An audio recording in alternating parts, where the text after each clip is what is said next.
তো গাইস আজকে আমরা মামাবাড়ি যাচ্ছি। আমার ব্রোয়ের ষষ্ঠী পুজো রয়েছে, মানে আমার মামার ছেলের। আর এখানে আমার জুতোর ফিতে খুলে যেতে ভাই একটু বেঁধে দিচ্ছিল, আর মা লুকিয়ে ভিডিও করছিল। দেন আমরা পৌঁছে গিয়ে এখানে কুহুর সাথে একটু গল্প করে নিচ্ছিলাম। তারপরে ওখানে আমাদের কটা রিচুয়ালস থাকে, সেই রিচুয়ালসগুলো পালন করছিলাম। ওখানে অনেক নাম লিখছিলাম, যদিও নামগুলো জাস্ট এমনি রিচুয়ালস পালন করার জন্যই ওটা হচ্ছিল। এমনি ওর নাম আগে থেকেই ঠিক করা হয়ে গেছে, আমার ব্রোয়ের নাম আর কি। তো তাও এটা একটা রিচুয়ালসের মধ্যে পড়ে বলে এটাও করে নিলাম। এখানে পুজোর সব জোগাড় ফোগাড় হচ্ছে, ঠাকুরমশাই এখানে পুজো করছেন, আর একে এখানেই নিচের মধ্যে শোয়াতে হবে। তো এখানে ওর দিদা শুইয়ে দিল ওকে নিচের মেঝের মধ্যে। তারপর ঠাকুরমশাই ওর হাতে কার ফার এইসব বেঁধে দিচ্ছিল, দু হাতেই কার বেঁধে দিচ্ছিলো, আর চুপ করে শুয়েছিল, বাট লাস্টেও কেঁদে ফেলেছিল। তারপর ওকে তুলে নিয়েছে মা।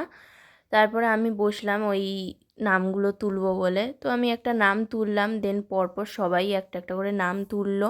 তোলার পর আমরা খেয়ে দিয়ে সন্ধেবেলা বিকেলের মধ্যে আমরা বাড়ি চলে এসেছি। তো আজকে ব্লগটা এত অবধি, দেখা হবে একটা নেক্সট ব্লগে। Bye bye.